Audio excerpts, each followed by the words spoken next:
Hello, my name is Sarah, and I am your chakra coach. On this podcast, we'll be exploring how the chakra system can help guide you to grow your emotional, mental, physical, and spiritual wellness, leading you closer to your highest self. Hello, welcome back. I'm so excited you're here today because we are talking about one of my favorite topics, or I guess a collection of my favorite topics.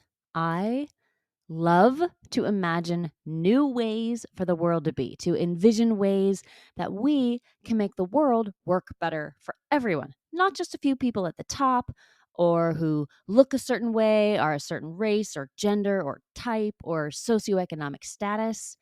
I love to think about how we can imagine that world and then put those ideas into action to create that world so we can live in it. I love it. And I had the great pleasure of talking to Laura Hartley about all of those things in this interview. Laura is an activist, a coach, and she is the founder of Public Love Enterprises. It's a liberatory space and an online school. She sees self-work and world work as interconnected, kind of like we talk about on this podcast a lot. And through her coaching and through her group programs, she empowers change makers, that's you, to get free, dismantle capitalism, dismantle patriarchy from the inside out, how to get power to make real change, and to find what's yours to do in this time. Laura hails from Sydney, Australia. She currently lives in Toronto, Canada, and she has some really concrete ideas about what to look for in our environments and in ourselves to identify places that capitalistic ideology and patriarchy are harming us and how we might be engaging with those systems in ways we don't even realize. And if you listen to this show regularly, you probably know that I struggle with feeling like I'm not productive enough, which is never. I've really had to do some work on myself over the past few years, and this conversation with Laura was so helpful to me on my personal journey. I really hope that it is helpful on yours as well. All her links are in the show notes, including all her free resources. And remember to follow both Laura and me on social media. Of course, all of that is linked in the show notes as well. Okay, on to the interview. Hello, Laura. Thank you so much for being here. How are you today? I am well, thank you. Thank you so much for having me on the show. I'm so excited for this. I'm very excited about this too. I'm so interested in what we're about to sort of deep dive into. It's something that I've been doing my internal work on for several years, and it's really changed a lot of how I approach life and how I do things. And so, hey, listeners, in case you didn't know, today we're talking about internalized capitalism and internalized patriarchy, which is a lot of syllables for a topic that can be complex, but I don't think it's as complex as we think it is. So if, Laura, you wouldn't mind just starting, let's start with anti-capitalism, internalized anti-capitalism. Or internalized capitalism. What does that mean? What is that? Oh gosh, I mean, I love this question. It's like my favorite topic. So internalized capitalism is the equation of our worth with our productivity or with what we produce. So it's the elements of capitalism that say that we always need to be doing more, being more, having more, that keeps us on the endless cycle of giving more than we actually have to give. Now, there's a lot of different ways this shows up in our lives. Like a couple of examples would be, going into work sick is a really easy one. I think we've all done it, or working from home sick even, uh, saying yes when we want to say no, that feeling of time scarcity, that there's never enough time. And like, you hear this all over our language, like, how was your weekend? It was good, but it wasn't long enough, or got a lot to fit into this meeting today. We're just going to power through. We're just going to like squeeze a little bit more in. So all of these experiences that there's not enough time, there's that I'm not enough, that I need to be doing more, giving more, being more, having more, are examples of internalized capitalism. That is the clearest breakdown of it that I've ever heard. It is literally what we talk about in so many ways. And I don't know that even with all of the thought I've been doing and putting into it, that I've thought, oh my gosh, that is just sort of like a capitalistic societal pressure that I've put on myself and made part of my identity. I always hear people say, "How was your day?" "Oh, it was great. I was so productive." You know, Yes, but and I want, I'm so busy at the moment, but yeah, life is good. But I know, exactly. I really want somebody to ask me, "Oh, how was your day?" And I'll be like, "I sat on the couch all day, did not get one thing done." But then that still to me feels like I have to still justify it, right? And then somebody will say, "Oh, it's okay to rest once in a while." Right? "Oh, it's good. Yeah. It's good to have a day like that." I'm just like, "Oh gosh." But that's still us fighting against those external pressures. Would you say that's right? Oh my gosh, absolutely. Like that's the whole thing about this, right? So another form of internalized capitalism is when we one feel guilty when we rest, that sense of, oh God, I was so lazy. Lazy is a Oh, myth. You either desire to do something or you don't. You either have capacity to do something or you don't. Lazy is just a judgment we put on things. Or also, we're resting in order to be more productive. So we're saying, what, I'm gonna take today off so then I can get even more done the next day. So it's not about rest for rest's sake. It's not about pleasure for pleasure's sake. It's all about how much we're doing and are we doing enough? I think we need a whole podcast called Lazy is a Myth. You need to write a book, Lazy is a Myth. That would be the most help. I wish I could go back and give that to my teenage self. Lazy is a myth. Yes. My God, me too. And to me now, right? This is a constant practice because I think we're so conditioned in this that we see that there's all the subtle ways that we don't even notice that it creeps into our life, that we're kind of judging ourselves for just kind of being human, for just being like every other animal in nature and enjoying our lives. Yeah, when we talk about that in chakra work, a lot of people come to work with me feeling like I am not enough. For some reason, I'm not enough. And I think that's a lot of what's happening is that we don't think we're enough because of these sort of ideas we have about what enough looks like. And I don't know that there are a lot of people wandering around going like, I'm actually at peak productivity and I have no interest in being any more productive. So, okay, thank you for that definition and for that little exploration. And then on sort of a parallel path, what is internalized patriarchy? Oh gosh, I mean, just to kind of answer what you were saying there for a moment as well, this sense of I am not enough, like that is the epitome of internalized capitalism and patriarchy. So we live within two systems in the world, capitalist patriarchal structures. And if we're looking at the dominant message of what they actually say, one of them is scarcity, capitalism, that says, you can't have enough, you haven't done enough, all of that is embedded into the system. But the message within patriarchy is also that you are not enough and you are not as good as me. It is a system based on domination, a system based on hierarchy. And of course, it values the masculine and anything associated with the masculine, which includes independence, hyperproductivity, the kind of macho, strong, we've got to be fierce, we've got to be powerful over women, other genders, and anything deemed to be feminine, whether that is generosity, abundance, sharing, ease, connection, intuition. So it's this whole hierarchical system. Now, internalized patriarchy is when we take that domination paradigm, we take that message of society that says that men and the masculine are somehow superior and better than anything deemed to be associated with femininity, and we internalize that. And we start shaming ourselves for all of these experiences within us that we go, we kind of soft shame ourselves. So we soft shame a sense of ease because you've got to work harder, you've got to do more. We soft shame a sense of we say lean in, but we don't say take up space. There's another Mhm. great example. The perfectionism that so many of us experience, which I am often call myself a recovering perfectionist, is a product of patriarchy. Because although we need to look inward, we benefit from looking inward at all of these things within us.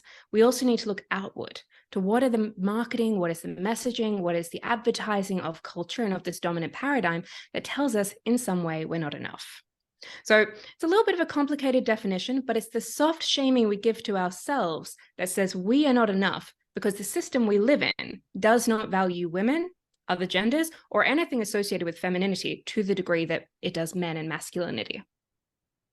It's it's like when we as women or other genders, as you say, go into these corporations and we go into our jobs, and we think we need to change ourselves to fit the structure, the existing structure.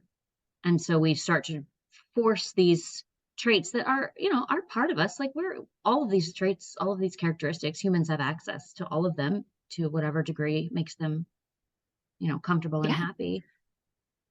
Instead of, we change ourselves instead of looking at the system and saying, maybe, maybe that's the problem, right? Maybe the outside is the problem.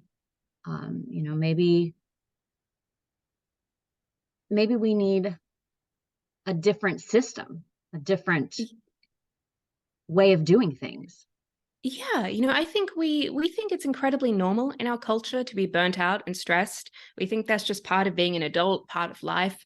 We think it's normal to think that you're not enough, to think that you're just never quite doing enough.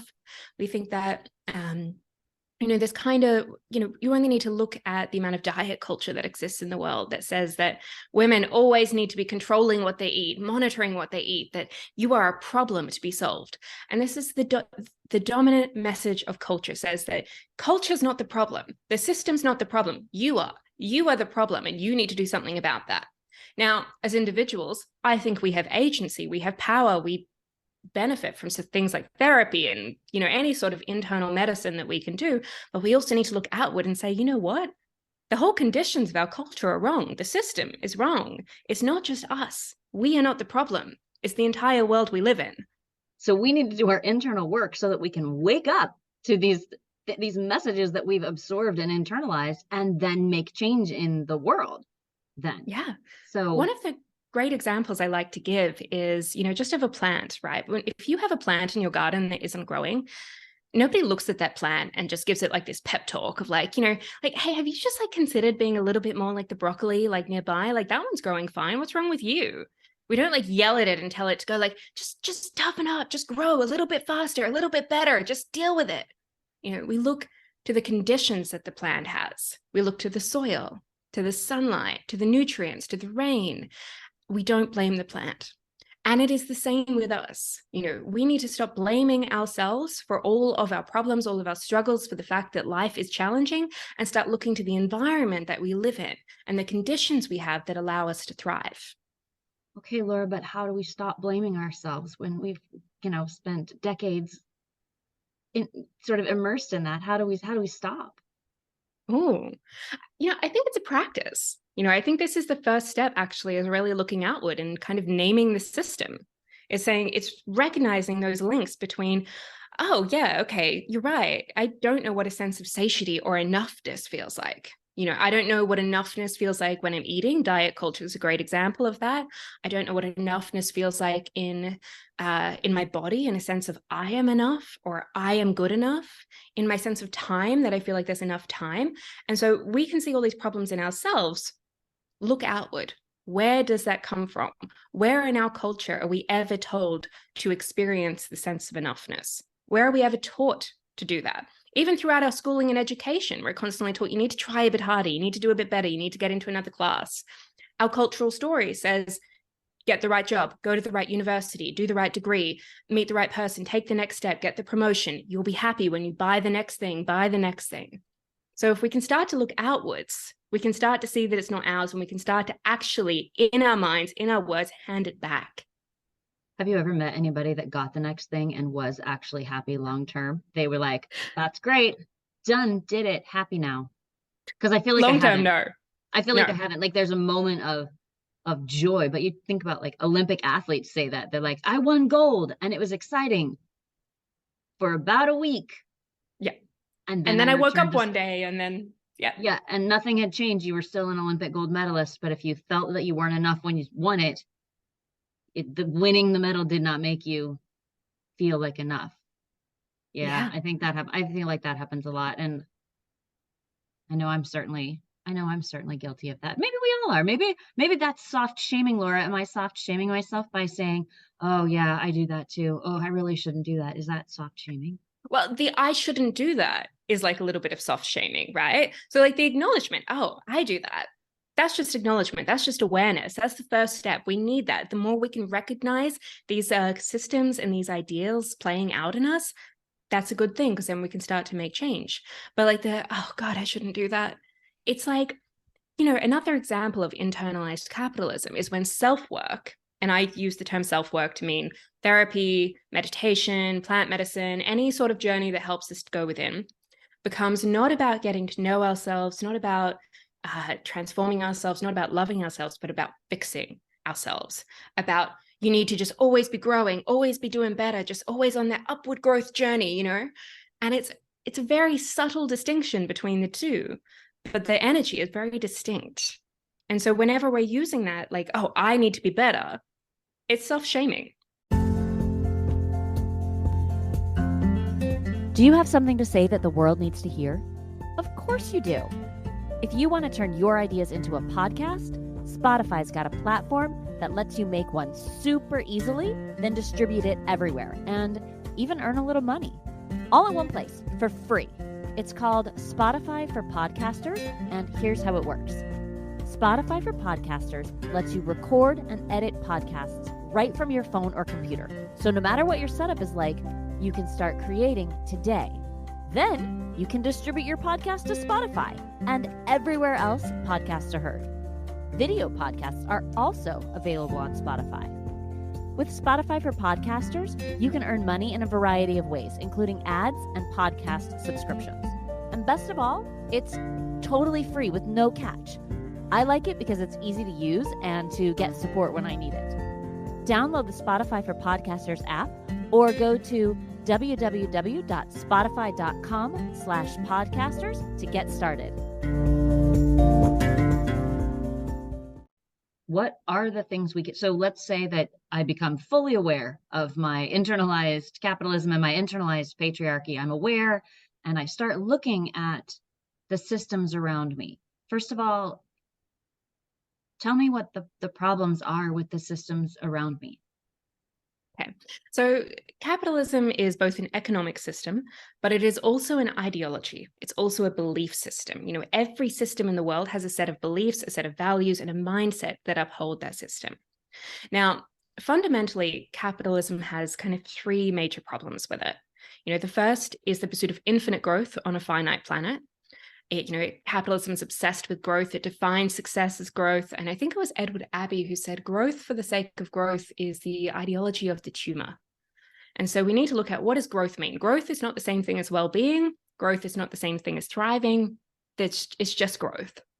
The second problem with capitalism is the artificial production of scarcity. Scarcity is embedded into the system. You can't have infinite growth without scarcity to drive the growth. And you see this in marketing that says, got to buy now or you're going to miss out. There's 2 seats left at this price. Or you even see it in planned obsolescence.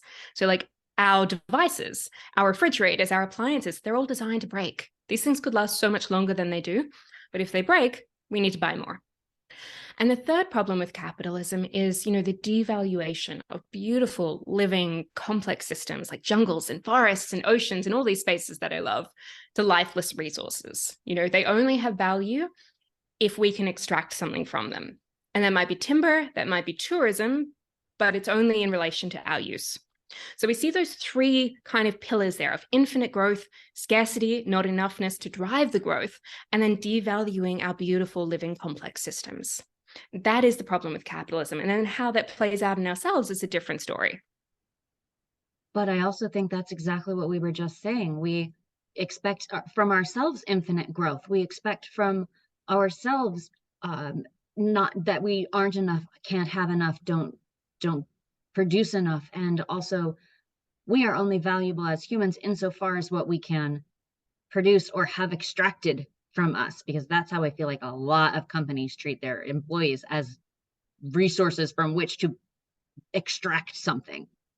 And how we treat our attention and our creativity, right? We treat our attention and our energy as if they should always be there on demand, 24/7, whenever we want to use them. And one of the best definitions I've ever heard of burnout was borrowing from tomorrow's energy to use today and doing that enough times that eventually you get to tomorrow and it's not there.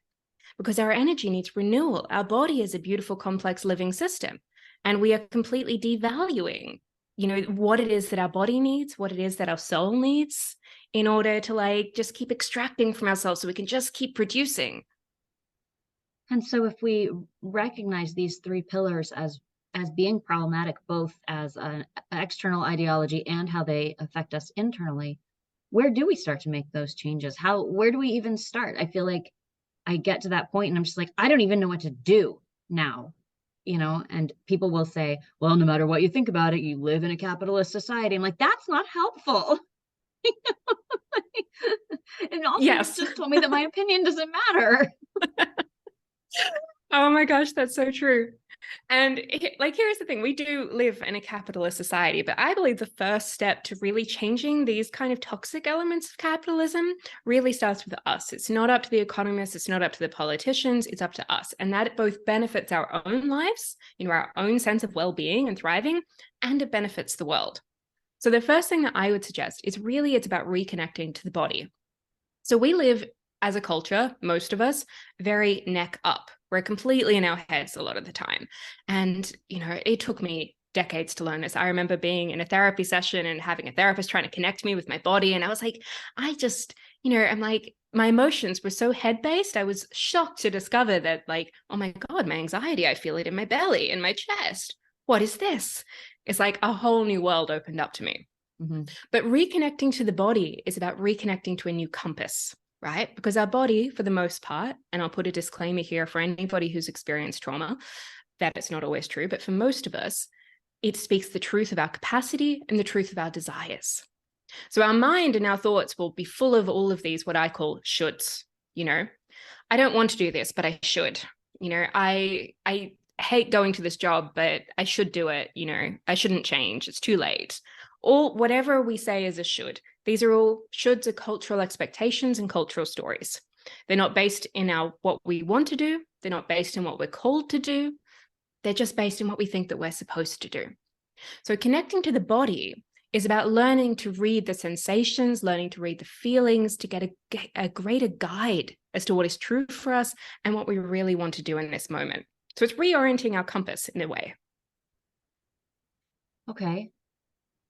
And then how do I start dismantling the patriarchy and capitalism? Okay. How do I take it apart with like Lego bricks and then build something back up that actually is designed to work for everybody as opposed to work for a few people at the top? Yeah. My gosh, I love this. So again, I think it also starts with the body, but it starts with the ending of the shaming of ourselves.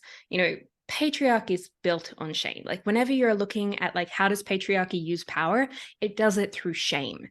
And you see that in meeting rooms when have you ever been in a meeting room or like, and there's some guy who's usually in charge who either talks over somebody, particularly women, they don't do this to men anywhere near as much, or just kind of, it doesn't really take the idea from a woman or it doesn't really listen. We can see that, okay, we've like shamed somebody a little bit because I'm not going to listen to you. You're not important. Your thoughts don't matter as much as mine. Okay. That's subtle shaming, but it's shaming.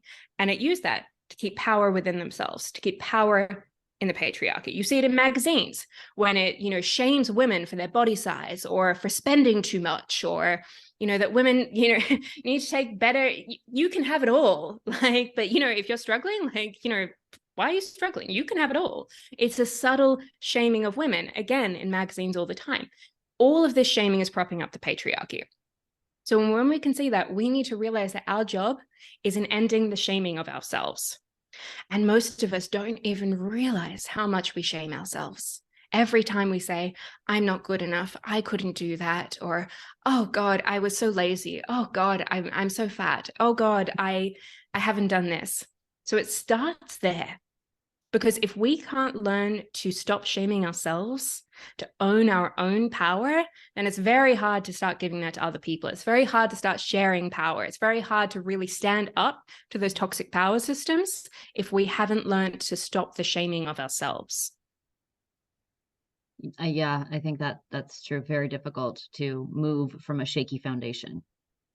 Very difficult to act from a place that isn't like truly authentic to you yet. Not that you can't be working towards it and also be acting in the world, but it is a challenge. One thing I had to do as I was doing some of this work on myself was also just recalibrate what I need in the world, right? Without how much do I need? What do I need? Do I need to buy this? Do I need what do I hope this will do for me? What do I hope this purchase will do? The feeling will it generate? And then really think, will buying a new outfit, a new car, a new couch, whatever, will that generate the feeling of contentedness and authenticity that I'm actually looking for? Is that the hole that I'm trying to fill? And I know like retail therapy is like a fun little joke thing, but for me, I really did want to recalibrate that. What do I need? And that was sort of one of my first steps into stepping away from participating in capitalism in ways that I didn't need to participate, was by sort of reducing my consumption on things that were not generating the feelings that I wanted, and then reorienting myself toward the things that were. Like, what actually, where can I spend my money that does make me feel good, that does create a sense of happiness? Maybe not from the item itself, but from supporting a locally owned business, or a woman that I know in her ventures or whatever. So I think, what are some other ways that we can like work in our day-to-day lives to step out of capitalism, step out of patriarchy? I love that example. And I because I think it's so important. This whole thing is about reorienting to a compass that feels good. And to do that, I think you need to feel the body first, because that's where we're kind of getting the truth. And to give you an example of what I mean by that, a few years ago, I had some friends who did a call out for some help with like letterboxing for a new community initiative that they were starting. And I was like, yeah, absolutely, I can help. No worries. And before long, I was thinking I could do it after work one evening. And then I realized that is not at all what I signed up for. It was like this whole thing. It had like a 4-hour shifts and buddy systems. And it wasn't even like letterboxing, it was door knocking. And I was just like, oh, hell no, this is not for me. You're right. And everything in my mind was saying, you should do this. You said you would, so you should. You should honor your word.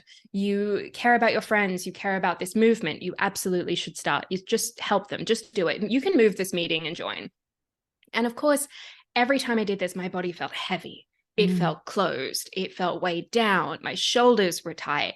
And I decided to just ask myself, okay, what would the most liberatory thought here be? What if I really asked myself and just said, I don't want to do this? What if I said, I'm really sorry, this isn't what I signed up for. I can't help at the moment. I can recommend these people, but I don't have capacity. And I felt a liberation in my body. I felt lightness. I felt ease. I felt my shoulders come down. I felt the tension drop away. And so that for me was like, oh, okay, my body is the compass, right? It tells me what feels good. And it's the same with those decisions that you were talking about with purchasing, that, how can I start to make decisions that actually feels good? We have to ask ourselves, what does this feel in my body? What am I looking to feel? What am I seeking in this moment? And the more we can do that, and the more we can start to make decisions with what actually feels good, we can start to dismantle these systems. Now, I will say here, good is not comfortable. These decisions, a lot of the time, are deeply uncomfortable because they go against everything that we have been conditioned to believe that we should do. They go against the conditioning of our family, of our religion, of culture. Sometimes these are going to be really small things, just like that example that I gave of the letterboxing. But sometimes these are going to be big decisions, like, I hate my job in this whole career path, and this is not what I want to be doing. Or I'm not happy in this relationship anymore, and I want a big change. And so those are not comfortable decisions, but they are looking at what feels good. And so getting that baseline, I think, is just such an important step that we can start to have.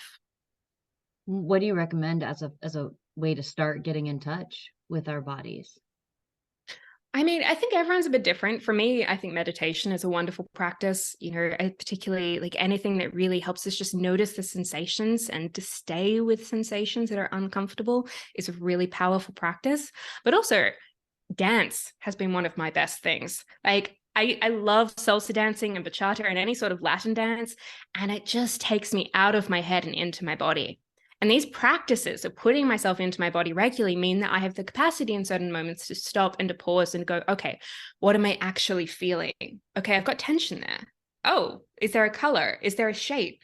Just asking these questions and playing with it, because our mind is very powerful. You know, we can just imagine these things and usually have a bodily response. And so learning that as a practice and just getting used to it, I think is really what it's about. Yeah, okay, that makes sense. I also think what you were saying about dance really hit home for me. Movement of any kind. And I don't, when I say movement, I definitely don't mean exercise. I literally mean moving, like using your body Walking. to walk or stand up, or anything at light stretching, anything at all that gets you connected to, oh, when I do this, I feel this, right? I I'm used like, to love yin yoga for this reason. So like yin, you hold the poses for like, up to 5 minutes. And I would find whenever I would hold those poses, I would have these emotions come up at that time. And I like my hips, oh my gosh, the anger I stored in my hips, yeah. it was just like, oh, like, and so like any sort of practice like that, or even like hiking. My girlfriend got me really into hiking. I was never a hiker.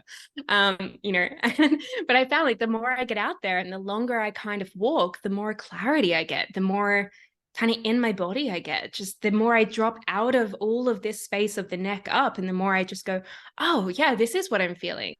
Oh, okay, I feel at home here. And Hmm. that, I think, is just such a lifelong practice in a world that teaches us to be disconnected. And I honestly think we could not be all of us connected to our bodies, deeply embodied, and have the level of climate crisis that we have today, and have the environmental crises that we have today. The two are connected. I agree with you. What do you say to people who, like, they say, oh, you live in a capitalist society, you have to continue acting in it. That's just the way it's always been. You live in the patriarchy, that's the way it's always been. That is the natural order of things. What's your response to that? Because I have a response to that, but I'd love to hear yours. Oh my gosh. Okay. So usually a few things. Like one, it's not the natural order of things. And it's not the only way it's been. Capitalism's only been around like 500 years or so. Like Oh, I business, think even money. less the way we do it Yeah. now. Yeah, like Oh, neoliberal. 150 Yeah. years tops. Max. Really, even in the last 70 years, you've seen this transformation of capitalism, that it is not the same thing that they were writing about 100, 200 years ago. Yes. So it's not just the way things are. Things have been designed this way. And second of all, that whenever we say, oh, this is just the way things are, what can I do? Power structures benefit from that response.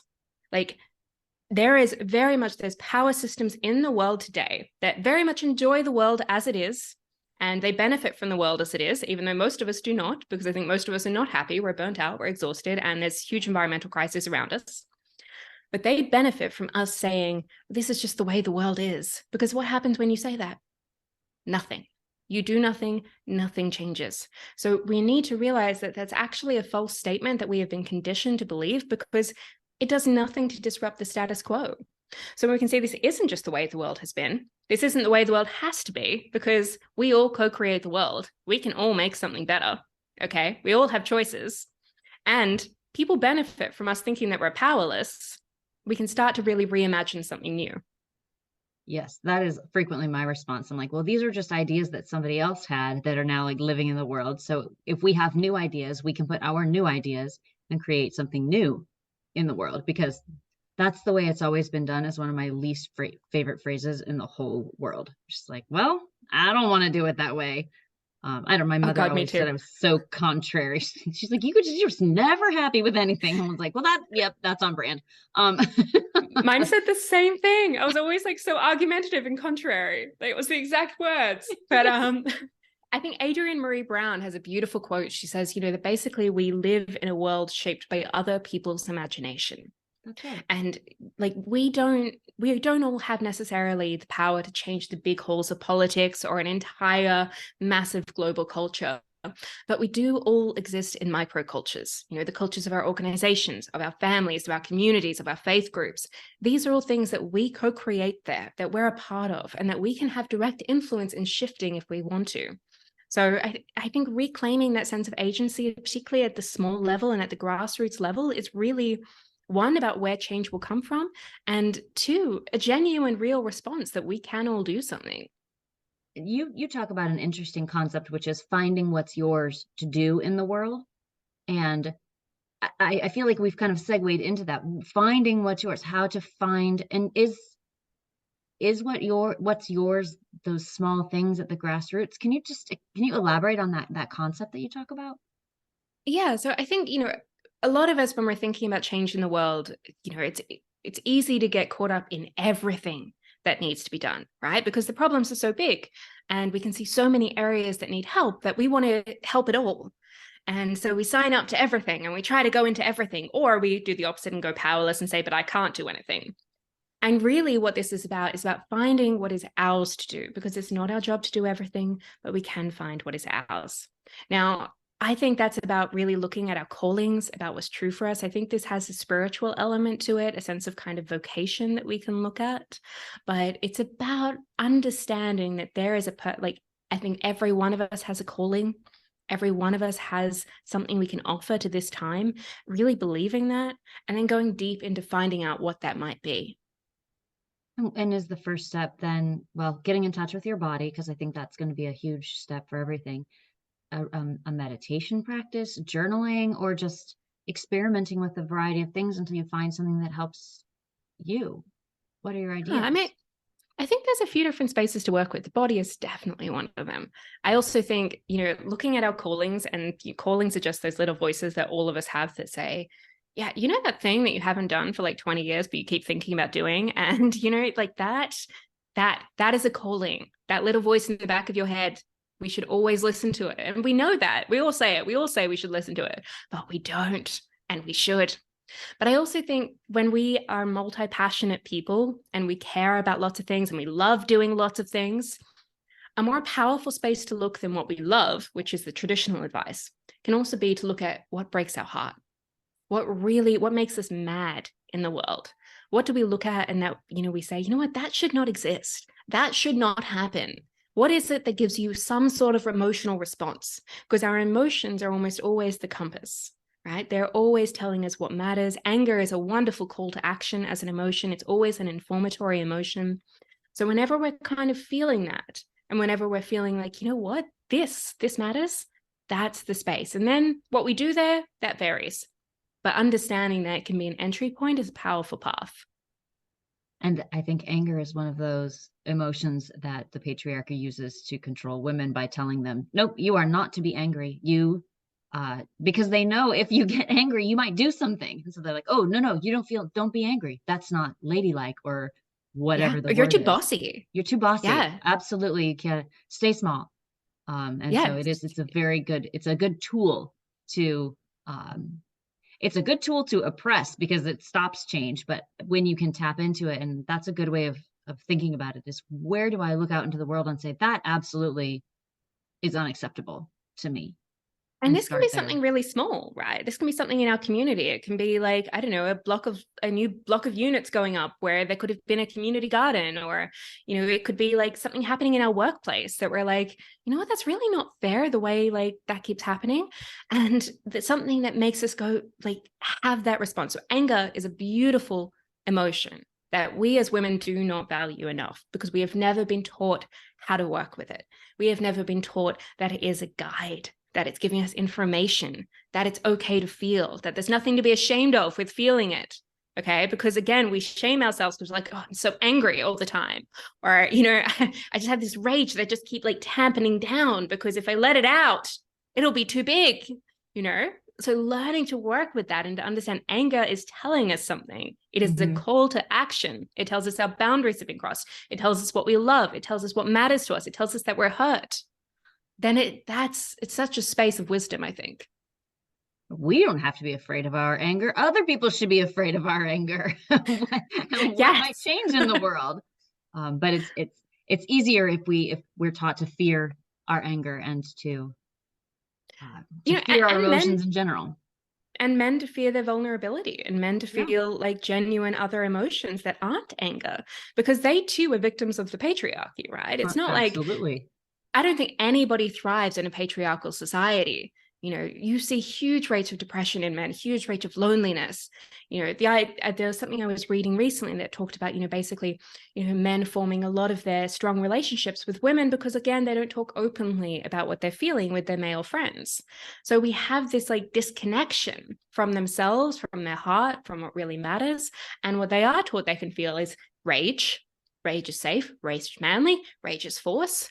And that's really about it, Right. and Yeah. you can be okay, you can be strong, and you can be mad. That's about it. And women, you can be soft, you can be quiet, you can be perfect, you can worry that you're not good enough, that you're not thin enough, that you're, they just got to try and do a little bit better and learn a little bit more because you're not quite ready yet and you're not quite there yet. And if we just keep these ideas in place, the world will stay as it is. Which is fine if you don't mind the world staying as it is, but I feel like a lot of people are looking for these kinds of changes, and these are sort of practical ways that we can start approaching it, and realizing that you can be a part of, I always joke about dismantling the patriarchy, but you can be a small part of it, even if it's just speaking up in a meeting and saying, oh, I would like to hear more about Laura's idea, right? Laura, you said earlier XYZ, and I'd love to hear more about that. I think using where you have small power in your community also to open the space for other people to step into their power is a super important way that we can all work in our own spheres. And that's the thing. I think, that's a beautiful example of shared power right there. So we have this idea in our society that power always means power over, that it means domination, that it's control. And that's actually a really weak form of power because it's always compliant on the other person doing what you want them to do. And it's also the most common. It's like the indicative, power structure of patriarchy. But there are other types of power, the shared power, which is what we build together when exactly I say, you know what, I haven't heard from this person. Do you mind if maybe you speak up? We build that solidarity together. There is embodied power, the power that when I stop shaming myself, that I'm able to really know that this is who I am, this is authentic, this is true. And that place is a real place of power because that's also defiant to the power over mentality. There's the power within, there's so all of these different spaces that we can start to look at that reimagines our community and that gives us back our sense of agency. And I think that's just such an important place. Definitely is. And having agency and understanding your agency is one of the most important steps on a healing path. If you've experienced trauma, and we've all experienced trauma living in the society that we live in, there's no way around it. But instead of feeling powerless, developing that sense of agency, which, like you said, is a practice, right? It's going to take time. I'm not going to get off of this interview and be like, I have agency, I am in charge, right? But I'll take what we've talked about here into my next set of, sort of thoughts and into my next set of actions, and note when I have the opportunity to not shame myself, when I have the opportunity to share power, when I have the opportunity to make decisions for my community. Yeah. That And benefit this is us. exactly, we often think, I use the term getting free for a lot of this. We're getting free of internalized capitalism. We're getting free of internalized patriarchy. And I do think it is about getting free because the way I kind of describe it is essentially, I think as children, we are all connected to our authentic selves. We're all connected to our inner sense of knowing and the deepest parts of ourselves. But usually somewhere along the way, somebody tells us, you can't do that. Or who are you to think you can have that? Or it's just something that kind of just starts to pull apart these inner knowings. Or you don't really want that, or get that smirk off your face, or whatever it might be. And what fills the gap between inner knowing, when we lose that connection, is all of the beliefs of the systems around us, all of the beliefs of capitalism, all of the beliefs of patriarchy, all the beliefs of supremacy culture. So I use the term getting free because I think it's about getting free from them. But getting free is not one big moment. I wish it was. I wish it was as simple as going down the river and bathing, and I come out and I'm like, I'm free. Free. But it's the really unsexy day-to-day work of actually saying, what does liberation feel like right now? What is a liberatory decision right now? What does it feel like in my body right now? Really just returning to, okay, what I think that, why do I think that? Where is that coming from? Where have I been taught that? Is that actually true? What do I really want in this moment? What do I really need in this moment? And then coming back to that. So it's very much day-to-day, lifelong work that we're talking about. And you help people do that. You have courses and coaching. If people are like, this all sounds amazing, but I have no idea what to do next. Like, I feel very inspired from this, but what now? I mean, I do. you do help people. I mean, other than just helping me personally right now, which is my own personal session here with you. I do. So I run an online school for change makers. And I should say, I really subscribe to Joanna Macy's definition of an activist, which is anybody who is an active for a purpose bigger than personal gain. So an activist and a change maker is not always the people out on the front lines chaining themselves to trees and anything else. It's also the people who are just trying to do something better for their communities, for their families, for the people around them. Now, I run programs in cultural wayfinding, which is really kind of what we're talking about today. How do we wayfind away from the toxic elements of culture and into something more just, more regenerative, more fulfilling? I also have a program in healing burnout culture, and I work with people one-on-one with coaching. Where can people find more about that? You have a website? I do. Social media? What you got? Yes, lay it on my me. Website. My website is laurahartley.com. I'm on Instagram at laura.h.hartley, and I'm also on LinkedIn if that's your space.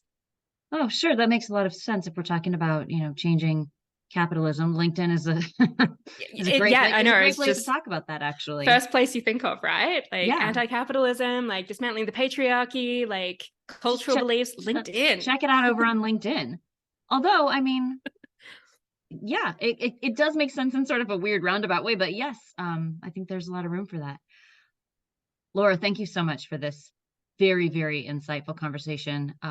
This is really, really important work. And, it's important to note that these systems that aren't working, I don't know if they ever did, but they're certainly not working now. It's okay for us to want to look at them with a bit of a critical eye and say, who is this helping? Who is this serving? And if it isn't you and the people that you love, if it isn't serving your children, if it isn't serving your family and your friends, like, consider doing some of this work and thinking about change and how do you fit into these systems? How are you propping them up in ways you might not realize? And how can you stop? How can you step away from that propping up if that's the choice that you make? So thank you. We have never been at a time when we need people to reimagine their lives and their work and their participation in society more than now. So I want to thank you so much for having me on the show and for having this conversation, because that's what I love to see. People like really asking themselves, what matters? Why am I doing this? And how can I start to flourish and thrive? Because that's what we all deserve.